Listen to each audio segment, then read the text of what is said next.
Good afternoon, everyone. As you guys log in and join us, please be sure to put your name, hospital, and what electronic medical record system you guys use in the chat, if you don't mind, please.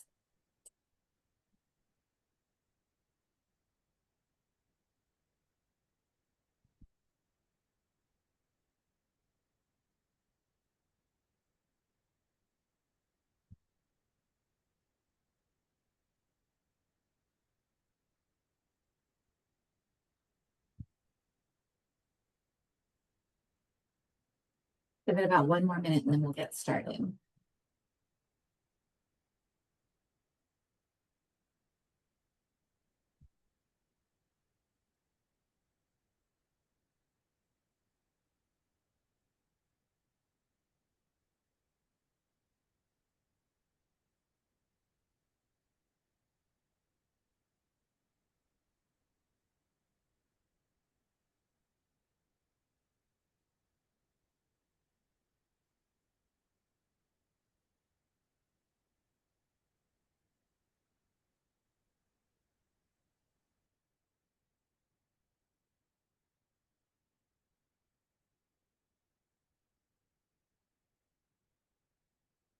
Okay, let's go ahead and do this. We have a full agenda today, so I want to make sure that we offer enough time for everything that we have in store for you. Good afternoon, everyone. For those of you who don't know me, my name is Carrie Smith, and I'm one of the maternal education and QI coordinators, along with Tara Stroda for the KPQC. We are excited for you to join us today. With that said, go ahead and start rolling. If you haven't already, go ahead and put your name, hospital, and what EMR system you use in the chat.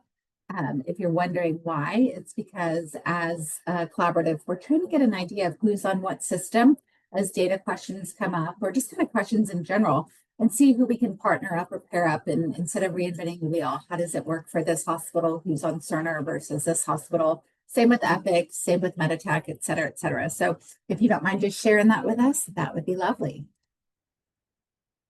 Our agenda for today, we're going to give you an update on the severe hypertension bundle. I've got some information, some symposium webinars, articles, websites to share, talk about our conference coming up in the fall, and more importantly, excited to share with you our fabulous speakers who are going to give us a great talk on our breastfeeding topic today.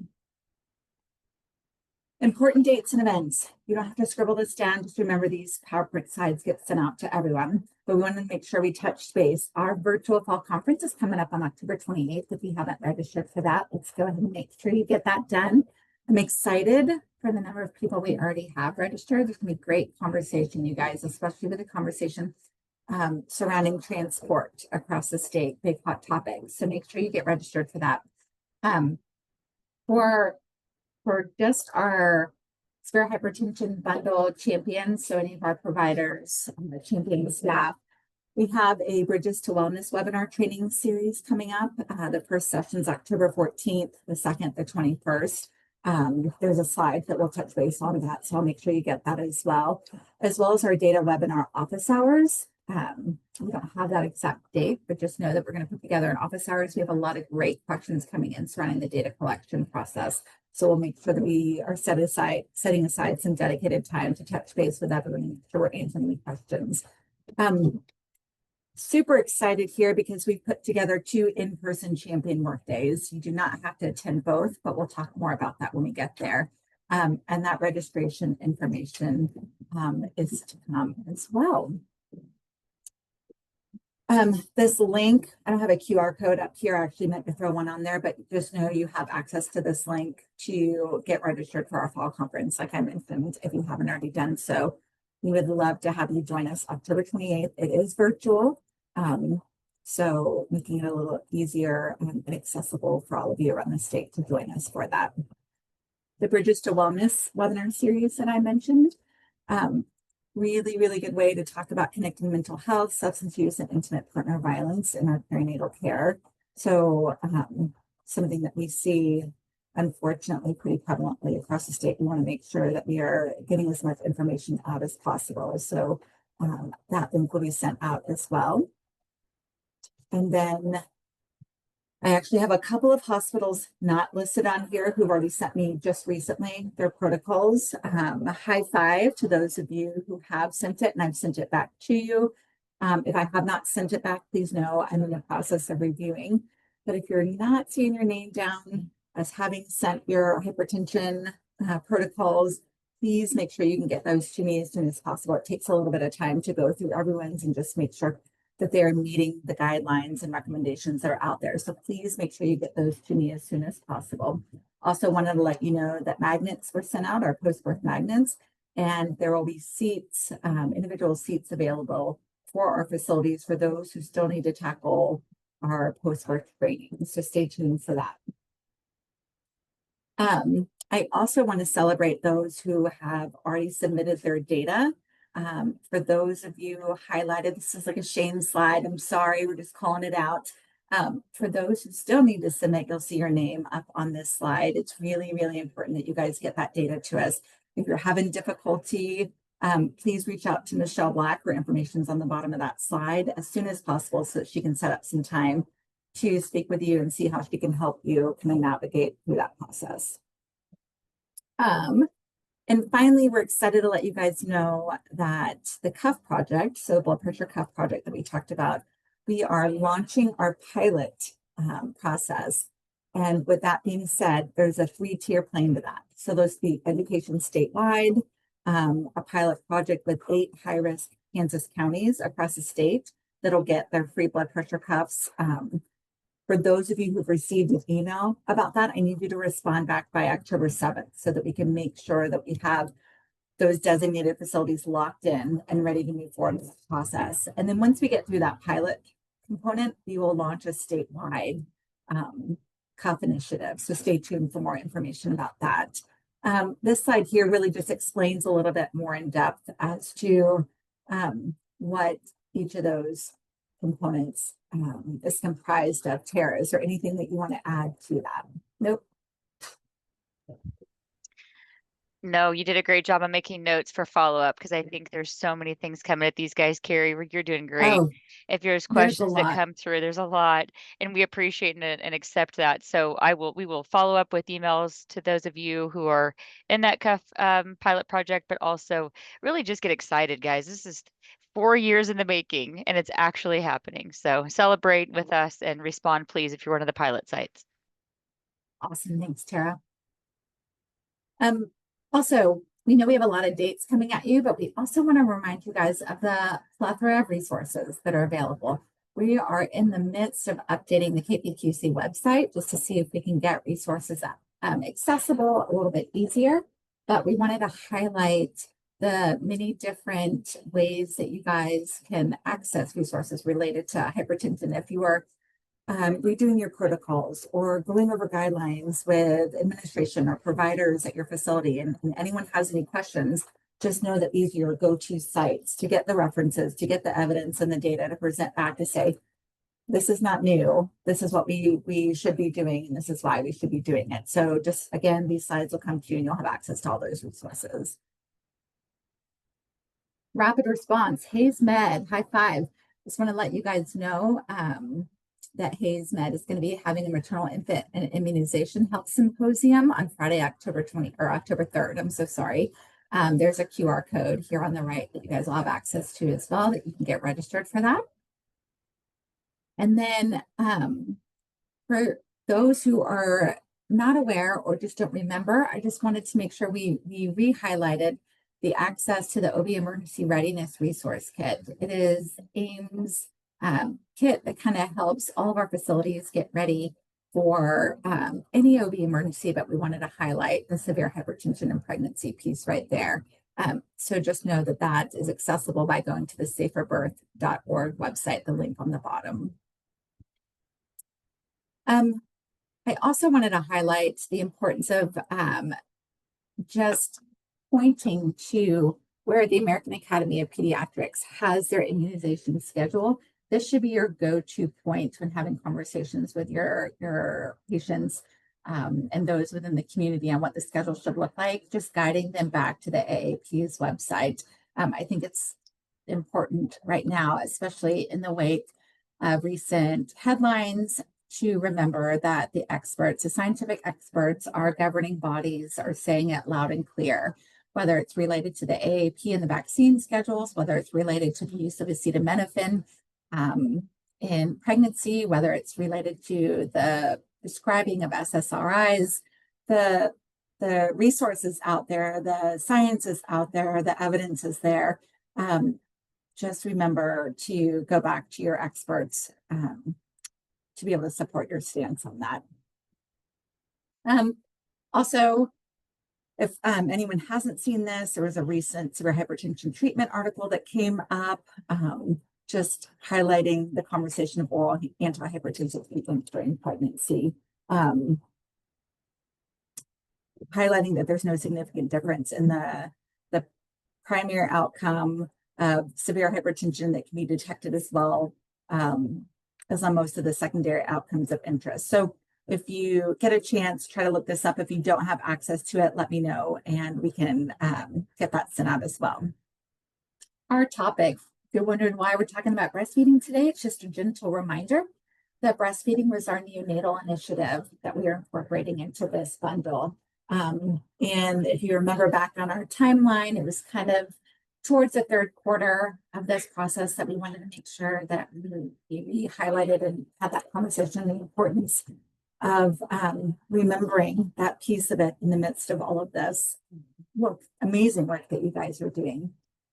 So with that being said, if you haven't already sent me your pumping protocols, please be sure to do that as well. I did put a list at the bottom of those facilities that have sent it to me already, and I really, really appreciate that. But for those who haven't and can get that to me as quickly as possible, we are also looking to review those and make sure that they align with best practices too. I know I just blew through a lot, but it's because I wanted to make sure that we had enough time for our speakers today. So with that, I'm going to introduce you to our three fabulous speakers. I'm not going to read to you everything that's on the slide because you guys definitely have the capacity to do that. But I will start with Michelle Finn. She's an IVCLC and certified in perinatal mental health, and she's coming to us from the University of Kansas Health System. So sorry. I'm very excited to have her with us, as well as highlighting the fact that she's a past board chair of the Kansas Breastfeeding Coalition and is incredibly involved in all things breastfeeding within our community. Secondly, we have Dana Dieters. Dana's a Washburn grad, worked at Nemaha Valley for over 20 years. I love that she can be a go-to person for us in so many ways, but super excited to have her on here to talk about such an important conversation. She is also an IVCLC and a child passenger seat tech, and she is active in the Kansas Breastfeeding Coalition and is the current hospital section chair. And then third, we have Kara Gerhardt.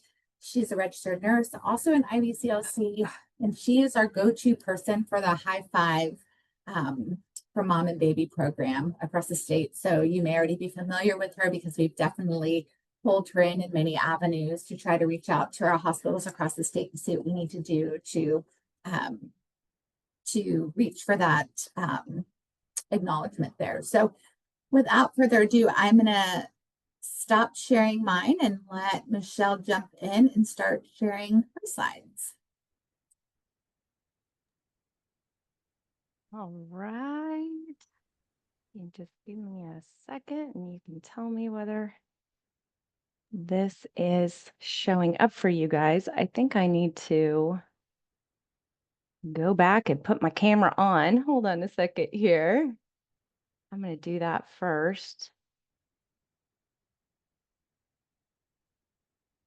Well, here we go. Maybe. There we go. There you go. Thanks for your patience, everyone. I'm just so honored to be here today. I unshared, didn't I? There we go. Share. I don't know. Are you seeing my slides? Yeah, I can see it. I'm not. Hold on. Let me see what I'm doing here because I'm seeing myself, which is not so helpful to me. I'm so sorry. Hold on here. Let me see if I can share sound. Well, I'm so sorry, you guys. I'm not seeing my own slides, which is making this hard for me.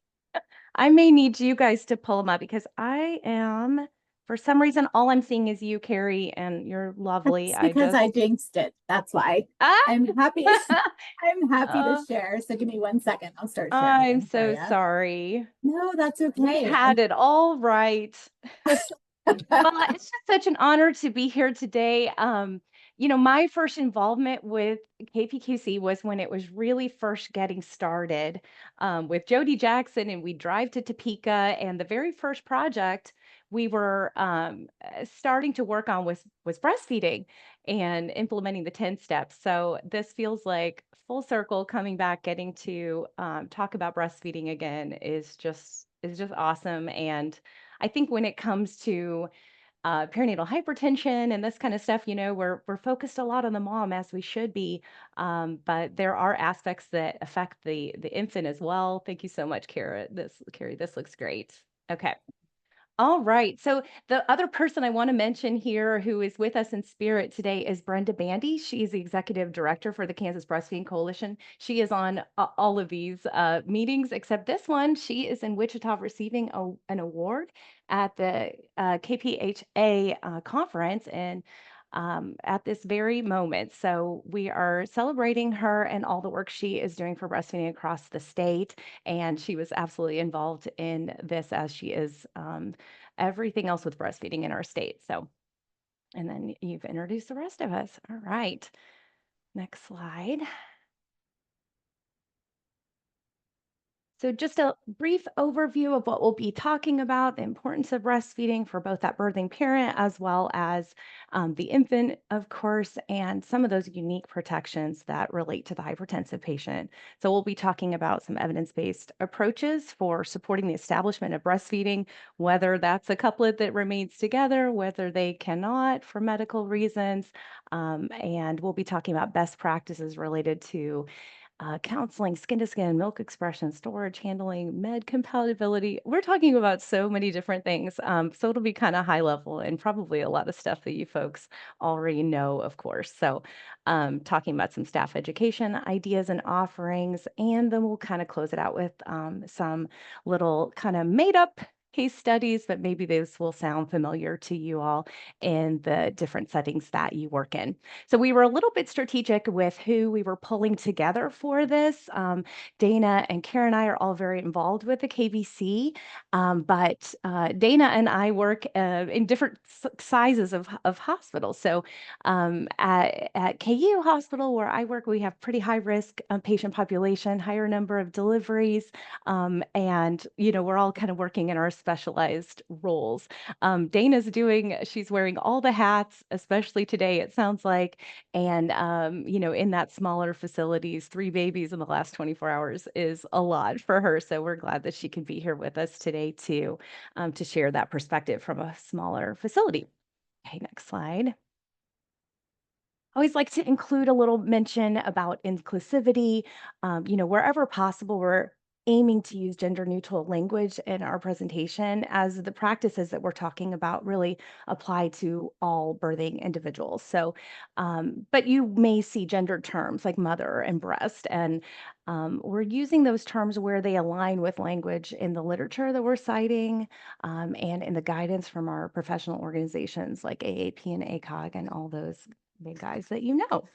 So we, of course, recognize the diversity of family types and understand that those terms may not represent the circumstances or norms of all families. So, of course, always substitute whatever terms make most sense for you when you're working with families and always having a clear understanding of each individual family's specific wishes and goals, and patient autonomy is at the utmost when we talk about infant feeding, of course.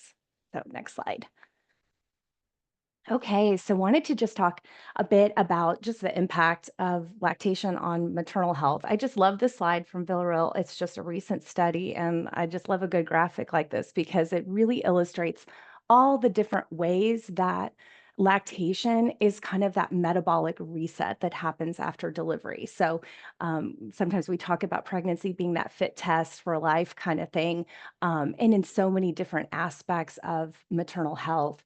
breastfeeding can help normalize things, get the body back. And we have this window in that perinatal period where we have the opportunity, if we can support that lactation period for those parents who desire it, we have the opportunity to reduce risks of lots of different kind of short and longer term maternal health outcomes, as well as those for the infant. We hear so much about the infants, but truly, we can either reduce that or increase if we're not able to really support folks through that and meeting their own goals. Okay, so next slide. This is like a busier one, but it's a great table. If you have not had a chance to dig into the AAP's policy on breastfeeding that they re-released in 2022, it's just a really good overview. It does talk a lot about the maternal aspect as well, but there's not too many health interventions that we can look to have such a risk reduction that happens across so many different areas of infant health as breastfeeding. And it's dose dependent. You'll see lots of different studies here, but like so many other things, any breastfeeding is better than none, and even a shorter duration offers some protection. So, the AAP does recommend exclusive breastfeeding for the first 6 months, and breastfeeding with the introduction of solid foods through the second year of life, and beyond as desired by the couplet. So it's biologically normative feeding. Okay, next slide.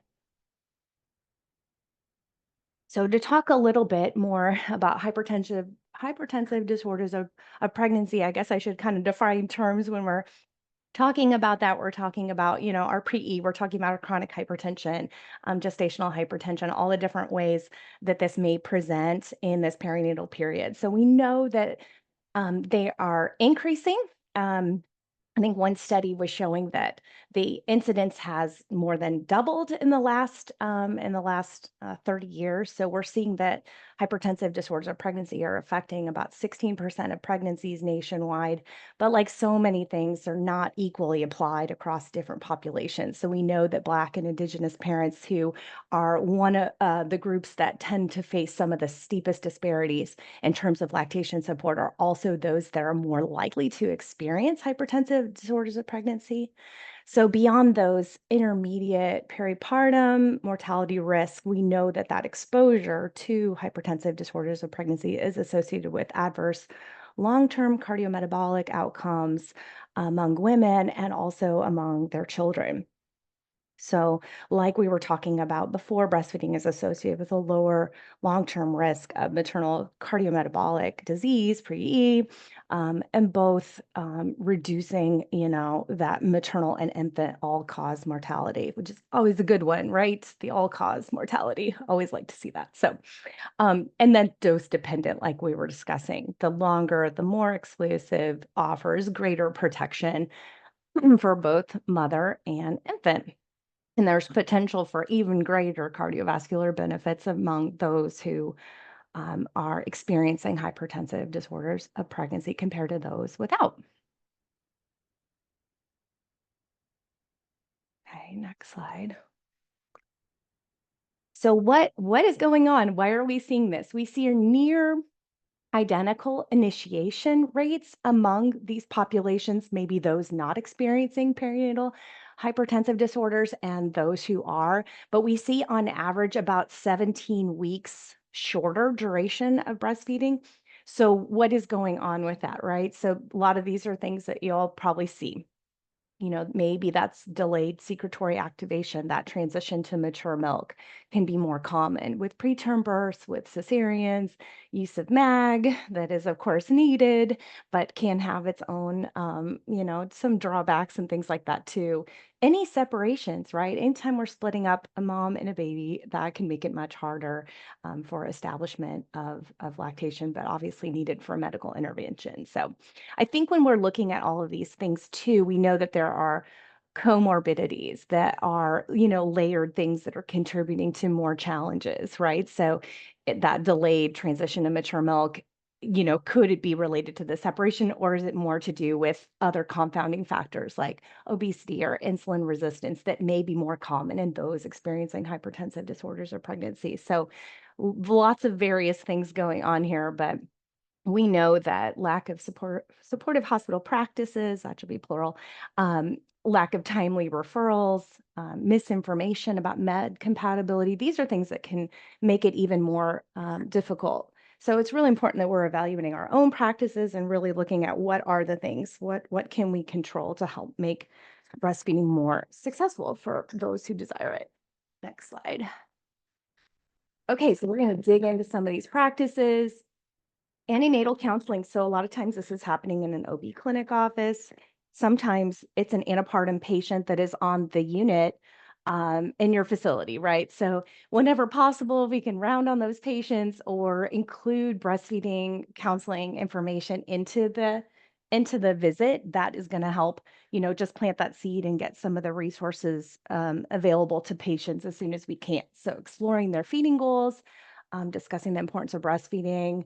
A lot of times there are myths and misconceptions. Gosh, we could probably rattle off a whole bunch here. That's a whole nother talk. So encourage those to participate in a prenatal breastfeeding class or find a support group. So we've linked there to the Kansas Breastfeeding Coalition. Their local resource directory is a really wonderful place to just pop in your zip code and figure out what is in your area. I'd also give a plug, if anything that you see out there is out of date or needs updating, please let us know, because we want to keep that resource really well updated for everyone, no matter where they are in our state.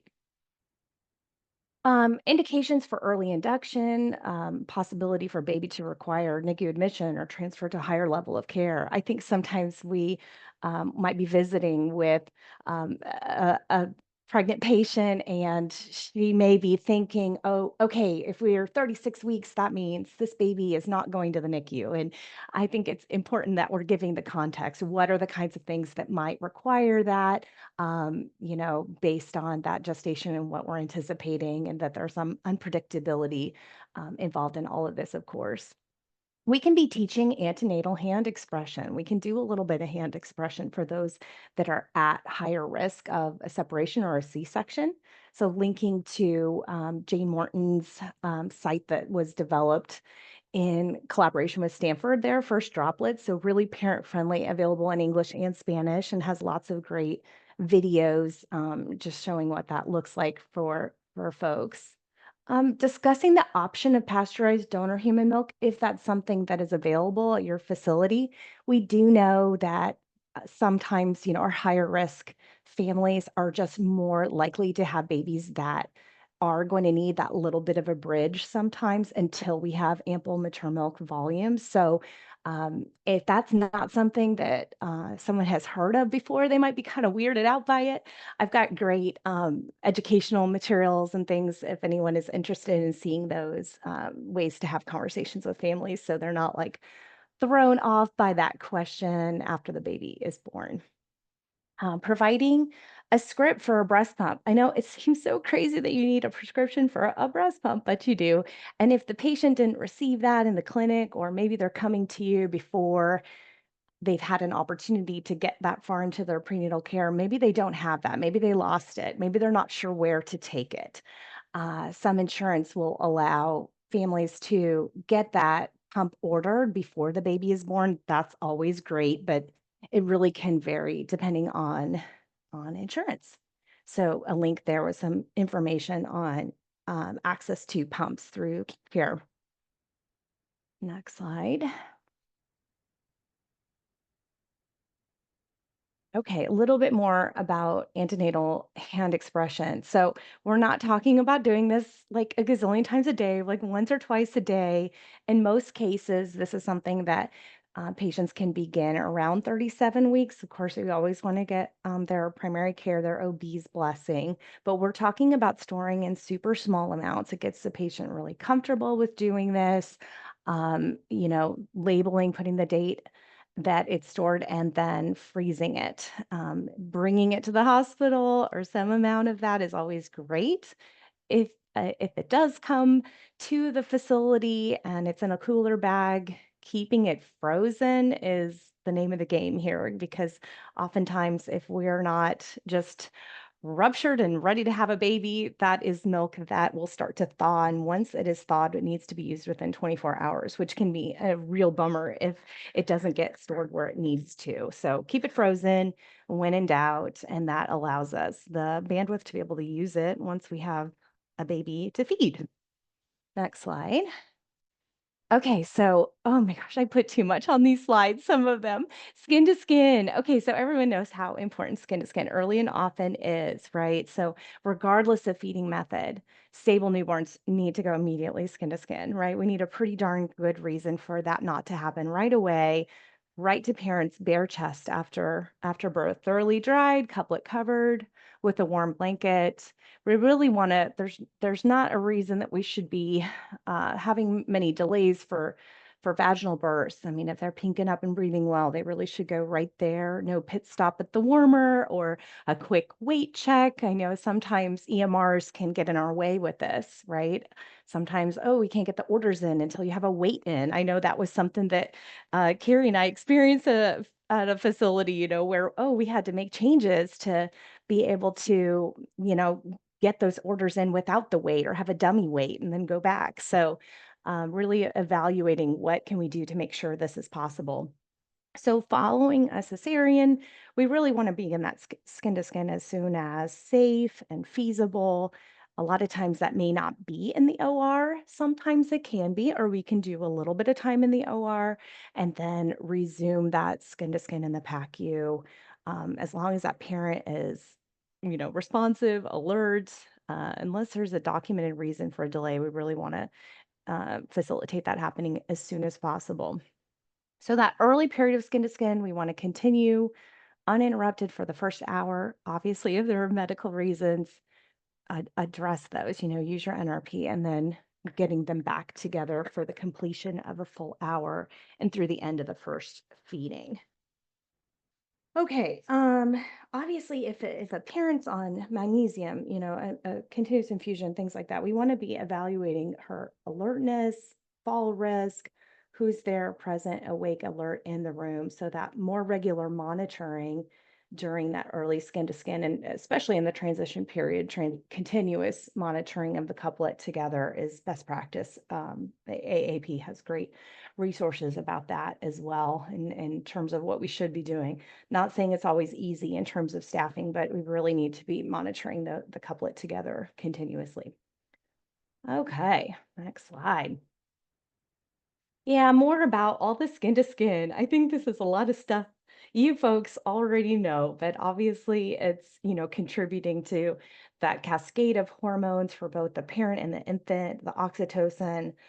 It's really unlocking all those newborn feeding behaviors and the maternal behaviors to respond to the infant as well. So it's going to help with GI motility, obviously stabilizing blood glucose levels, temp stability, you know, colonizing the baby with all the parents' good microflora and all that stuff. It's going to help with that oxytocin to, you know, enhance those uterine contractions, reducing risk of postpartum hemorrhage. So that's awesome.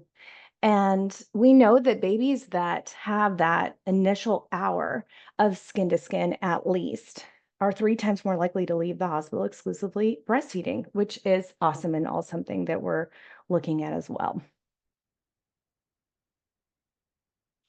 Okay, so skin to skin is great for both parents. We really want the birthing parent to do that initial skin to skin unless there's a medical complication or some reason that they're not able to do that.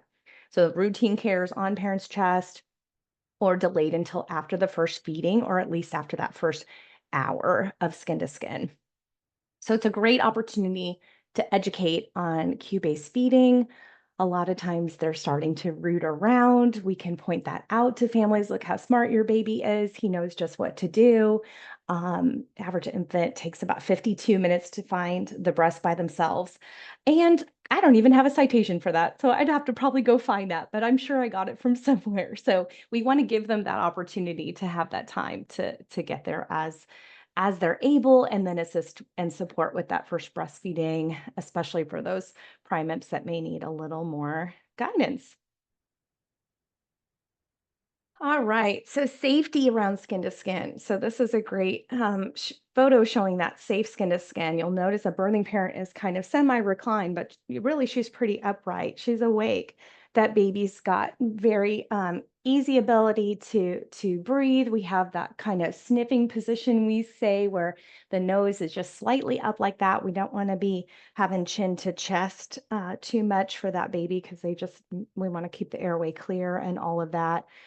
Under the blanket, we've got little froggy legs as baby's right up close to mom. And there's no bra, there's no fabric between the baby and the mom. I think sometimes we'll say, oh yeah, I'm doing skin to skin, and she's got her bra on and everything. So, when we're getting to that point of labor and we're pushing and we want to be getting the bras out of the way if possible, so we're really ready for that immediate skin to skin.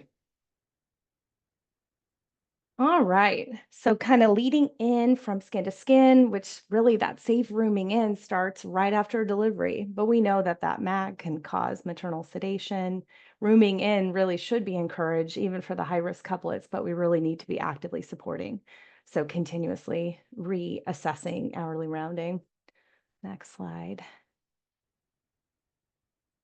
So what does that look like? A risk assessment. Let's identify as we're making assignments. Who are these patients that are more at risk? What are the mobility limitations? How stable is this infant? What is the environment looking like? Can we raise those bed rails? Can we lower the bed? Maybe we pull it up because we're helping her with feeding, but let's get that lowered back down again. Really need to consider the support system. Is this a dad who is engaged and cares, or is he playing video games?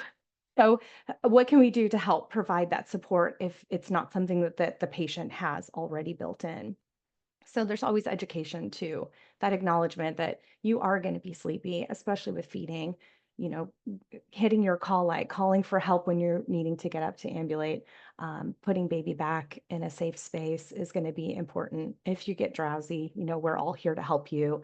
And we do need to evaluate the safety of rooming in for each couplet individually and on a shift by shift basis. So if there are times where the safest plan is to have baby out of the room, what can we do to protect that breastfeeding aspect where the baby, as soon as they're cueing, we can bring them back to the room. Let's make a plan that really individualizes based on what makes the most sense for safety for the couplet.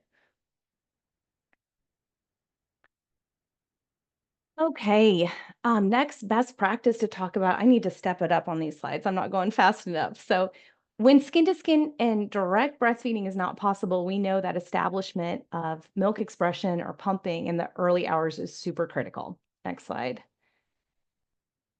Okay, so timing matters. I love this slide, this older study, Parker 2012, where we're looking at getting milk expression started within 1 hour versus within 6 hours. A lot of us, our policy used to read get them started ASAP, but at least within 6 hours. Now we're saying 3 hours. We're trying to get closer to that 1 hour whenever possible if we have a separation, because look at the difference this can make in the trajectory of this patient's milk supply for someone who is pump dependent. In this case, we were looking at very low birth weight infants and showing that difference. So really, it does make a difference. So thank you always for getting folks started, those who are working in those, labor roles. Next slide.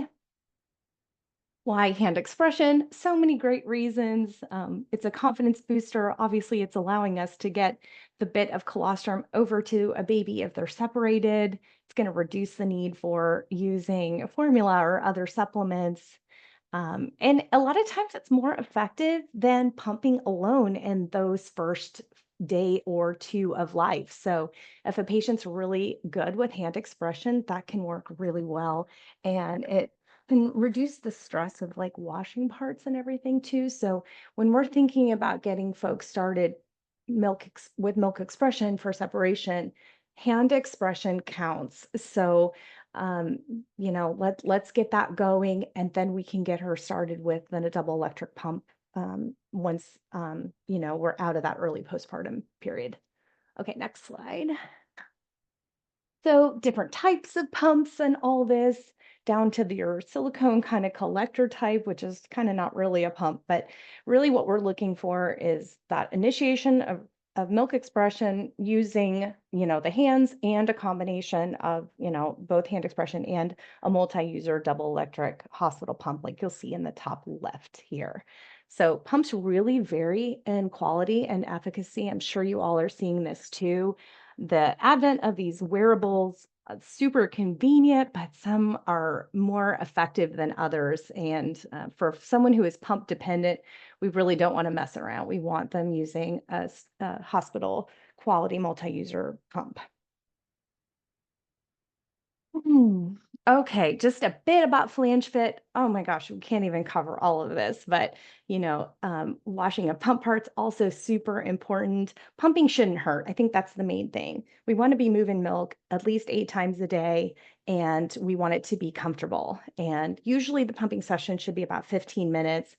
If a patient is finding that, oh my gosh, they have to pump for a really long time to get empty, we want to reevaluate things. If things are uncomfortable, we want to reevaluate flange fit. Next slide.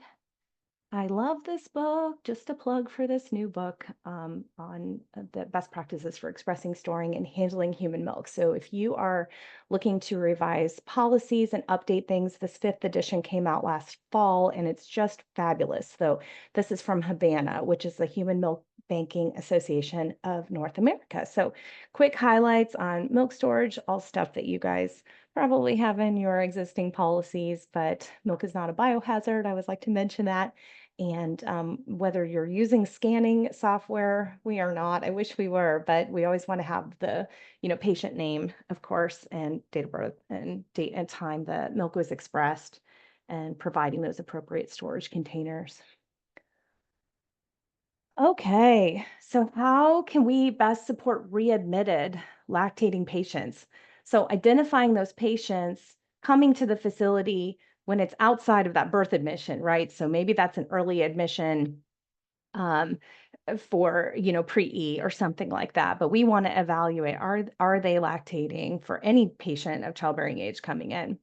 Support and providing resources to encourage continued lactation if that is their goal. And then really looking at case appropriate ways to evaluate the whole plan, making sure breastfeeding is incorporated into the entire plan of care, whether that means continued breastfeeding, any temporary interruption if needed, or if discontinuation of lactation is part of the plan. We want to make sure we're doing that in a way that avoids harm and avoids any quick cold turkey business, because that's just never good for anyone. So how can we help integrate along the way? Next slide. So yeah, so much like we do for pregnancy status, consider looking at your EMR and assessing all female patients of childbearing age on their lactation status upon admission. And just having that clearly documented is a great first step. Maybe a call out or something. Consider lactation referral if that is something that's available. Making sure your facility has a multi-user electric pump and storage bottles available. Even if you're not a delivering facility, this is something everybody should have. Because breastfeeding patients are everywhere. So, of course, we want to still encourage an infant to be with the patient as much as that is safe, but we know sometimes it can't be.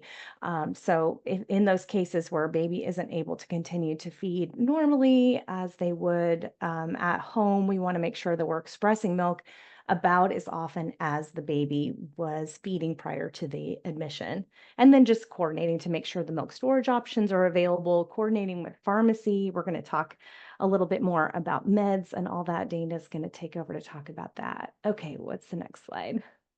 Yeah, okay, so one more slide about this. So considerations around pre and post procedure.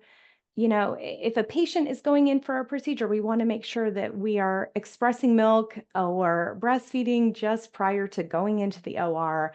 After the procedure, as soon as that patient is alert and able to hold their baby, they can feed their baby or express their milk and use that milk.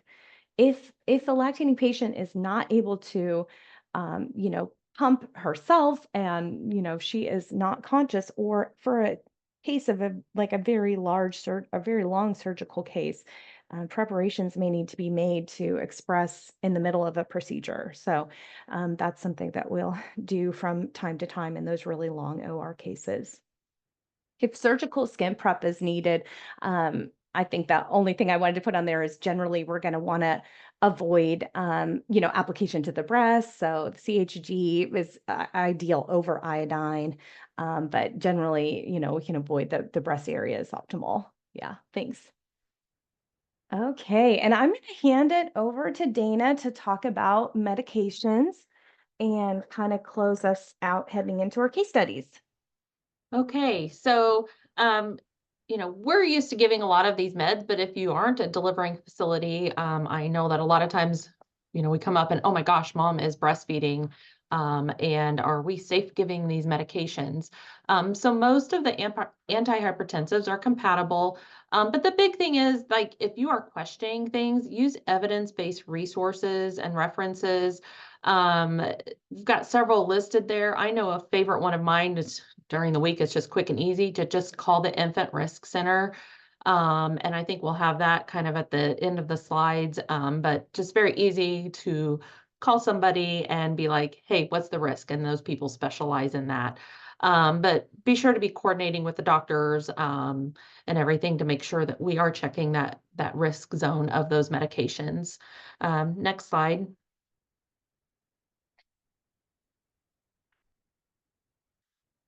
So we thought when we were discussing all of this, we would kind of go over a lot of our basic meds that we kind of give in OB in general, not just hypertensive. We kind of threw in some postpartum hemorrhage meds just so that we kind of, everybody knows what's what with those meds. And so according to Hale, we've got meds that are divided out into lactation risk categories. And you can see there anywhere from L1 to L5. And just going through, you can see what the mag sulfate, labetalol, hydralazine, nifedipine, and any diuretics, that everything usually is pretty good. One thing to kind of point out, because we worry about diuretics and we've heard it could affect milk supply.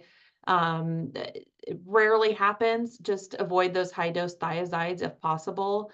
But as you can see, the rest of them are all L2, or all of them are L2 or below. So they're all compatible and should be safe for that mom. Next slide, please. So then we did kind of look into, like I said, the postpartum hemorrhage meds. Hemabate and TXA are L3. They're presumed compatible. And so is your oxycodone, which we would think of even just as a postpartum pain medication, sometimes given with like your C-section meds or moms that have had maybe a bad tear or whatever. But just recognizing what those meds are, that they are still presumed compatible. Methergen, Cytotec, and your Pitocin are probably compatible. They're L2s. So I think it's just good to know those general basic meds, sometimes in that heat of that moment, and you're giving those medications, whether it's a quick IV med or an IM injection, that mom may say, hey, I'm breastfeeding. What about these meds? Good to look those meds up and to be safe with those. Next slide, please. So this kind of goes more into those key resources and references. And so that's your good place to go through. The KBC has a medications and lactation algorithm. We're actually meeting on Thursday, and we're going to be talking about revising it because it's been a couple years. There is a LacMed database and medications in mother's milk by Hale and Crutch. The Infant Risk Center, that was the one I was talking about. You can call Texas Tech University Monday through Friday. They've got that hotline. It is super simple to call in and be like, hey, I have this medication and this mom is breastfeeding. Where are we at with things? And they can be very specific. And even when you get into these other things, very specific of, this is when this medication peaks. So this is when we should remove milk versus delay so long afterwards. Kind of gives you that guidance, even if there's a little bit of a question in the med, kind of as to when it peaks in that level of the breast milk, so we can avoid that peak level in the breast milk for that baby when that baby goes to nurse or mom removes milk. But just if there's any question at all, as opposed to, doing that devastating pumping and dumping, if we don't have to do it, check with those medications, and get to a safe resource to do that, a proper resource, to do that, so we can make sure that we can keep giving that baby that milk and giving baby what baby needs. Next slide, please. And so the Kansas Breastfeeding Coalition, we do have Breastfeeding 101 and 201 courses. And so those are classes that you can get your staff into to help support those lactating patients. And it may be people that are not consistently caring for the lactating parents, or in a facility where there aren't any lactation services available. And so, if we can just get basic things, so that we can support those moms, the importance of breastfeeding, why we want to do long-term breastfeeding, how the lactation process works with milk production, and that, the quicker we can start removing milk and maintaining a proper frequency of that helps build that supply and keep that supply going better long-term. How to treat engorgement, mastitis, nipple damage. So many moms I hear after the fact, oh, I just was dealing with so much mastitis, I said to heck with it. Reach out for help so that way, we can help those moms. And don't be afraid if they're struggling. We have the resource guide of where other resources are to find a friend even somewhere else, a neighboring facility, a health clinic, somewhere else, health department that has a lactation support person there. Just because, we don't want to just let those moms just stop just because they were scared, or didn't know the proper treatment or how to help. And then we want to make sure that, we know how to use a breast pump, how to make sure a flange fits, or to find a friend that can help make sure a flange fits properly. Because we can cause a lot of nipple damage if the breast pump, that flange isn't fitting correctly. And it can also affect their milk supply if things aren't fitting correctly. And then making sure if you're an outlying facility, are you helping that mom store the milk properly? If you're not used to doing that and knowing how to store that milk properly, just making sure that we have all that lactation support or referral resources to know where to send those mamas to get that help if they need it.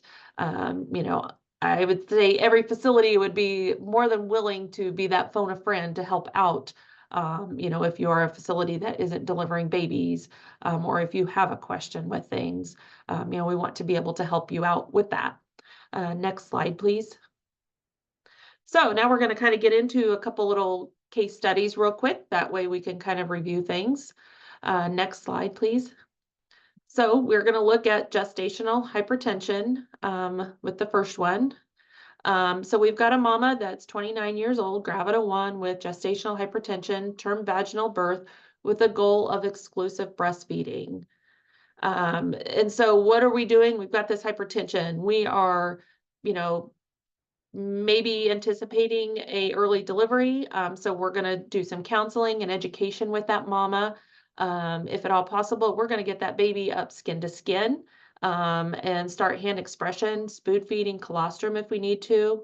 And then, assessment of the feedings at least every shift. If we can get, somebody in there making sure baby is looking good, and then making sure that we get mom referred to an outpatient lactation if available, so that we have those resources set up and ready to go.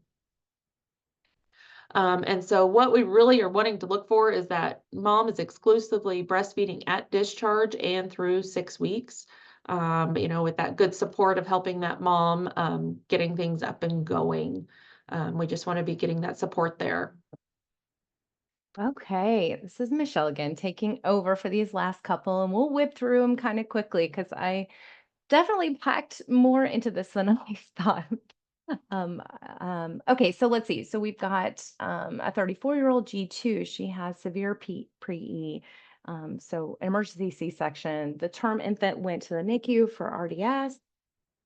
What do we need to do? We're going to start that hand expression right away in the PACU within 30 minutes.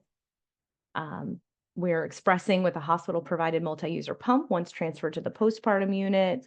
Maybe this partner is offering some skin to skin in the NICU once that baby has been stabilized and maternal meds are reviewed. We're going to be supporting use of her milk, of course, in the NICU, and the parents consented verbally to pasteurized donor human milk as a bridge. So what happened, this infant transitioned to room air after about 24 hours and was supported in initiating breastfeeding along with NG feeds for those first handful of feeds, and then transferred over to nursery level of care after about 36 hours and roomed in with the parents. And then onset of mature milk was really rocking by about day 3, and the couplet went home together on day 5. So love that. Anytime we can get that couplet back together, that is always the goal while supporting those medical needs. Okay, and the last one was postpartum readmit, so chronic hypertension. So this was a patient that was admitted to a non-birthing facility on day 8 postpartum for management of postpartum blood pressures. So the nursing team provided hospital multi-user breast pump, offering education on that. We've made a plan to label and store that milk. Maybe it's going back to baby, maybe it's being stored in a dedicated freezer or fridge. The pharmacy was consulted to optimize meds compatible with lactation, maybe looking at any switches that are going to be more optimal for lactation. And then the nursing team really coordinated with the father to offer a crib and help encourage that the baby can be brought to the patient for breastfeeding, and the father staying with the baby to provide safe care of the infant. So I know these circumstances can really vary depending on what's going on, but where any opportunity we have to keep the couplet together in a way that is safe for the mom and the baby is optimal, of course. So in this case, the milk supply was sustained through continuous milk expression during that period of separation. And then once that couplet was reunited, they successfully reestablished breastfeeding, and they're still breastfeeding today. Yay. Okay. All right. I think that's the end of our case studies. I'm going to let Kara jump in here real quick to talk about High Five for Mom and Baby for those who may not be aware of what this program is. Hi, everyone. I think I know most of you on the call, but just in case there's anybody who is not familiar with High Five for Mom and Baby, I just want to give a quick introduction. High Five for Mom and Baby is an initiative of the United Methodist Health Ministry Fund. We provide resources and support to help hospitals and birthing centers improve their health outcomes for breastfeeding families by promoting 10 evidence-based practices that increase breastfeeding success. And those are aligned with Baby Friendly USA, if you're familiar or already recognized, and the World Health Organization. We do update our application annually in January, and we ask our facilities to reaffirm their commitment to those 10 steps each year. But we also review applications on a rolling basis. So if you're not currently recognized as a High Five for Mom and Baby facility, I definitely encourage you to follow the QR code there and learn a little bit more about our program and the types of resources we provide, and submit an application for your facility. Please feel free to reach out if you have any questions or any concerns or anything that you would like to learn more about our application process.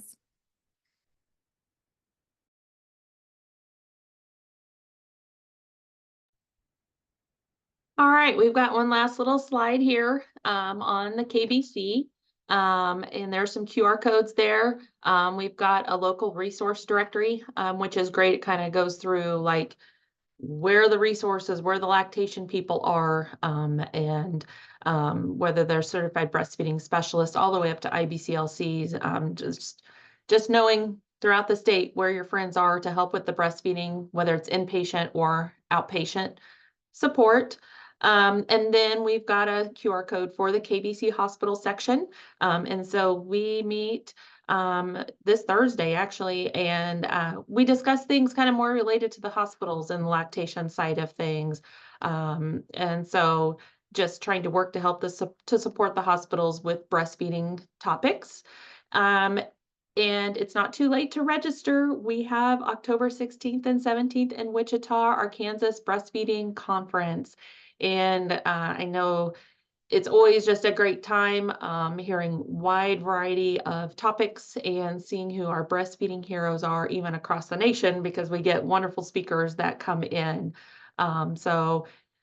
If you are open to it, please join us for that. It will be a great couple days on education for breastfeeding. And I don't know if there's another slide left or if we are at the end. I think we are, just a thank you slide. And again, I apologize for these lengthy slides because we have allowed a whole 1 minute for questions, which is not really that helpful. But I put my contact information in the chat. If anybody has anything that, I mean, I don't know about you, Dana, but and Kara, I'm happy to stay on here a little bit if folks have questions or things they want to talk about or follow up later. Before we jump off, because I know we just have that 1 minute, just wanted to reiterate our upcoming training and events for our KPTC champions. So just know that these will be on our slides coming up, and then reiterating that there's no learning forum for December, but we'll have our conference in October and learning forums in November. Michelle, before we hang up, I know it's 1 o'clock. Just wanted to make sure that we covered there are no gestational limits on that. So if I have a 24-weeker, because I was in HELP syndrome, I can start hand expression right away. I'm assuming you're up against some different challenges with that than it would be if I were at term, correct? Absolutely. I mean, we've had less of a period of time for breast development, probably more at risk for lower supply just due to that early gestational age and all that. But when that placenta is delivered, the body knows it's go time. It's time to start making milk. And so, of course, that early hand expression and pumping is super critical, but no reason to think otherwise that with good support, the patient won't be successful with building a full supply. So, really good question. Tiffany, do you see any questions in the chat? I can't see much there. I'm not seeing anything right now. Okay. All right. To be respectful of everyone's time, we will let you all go, but make sure you reach out if you have any further questions. And thank you all so much for joining us today. Thanks, everyone.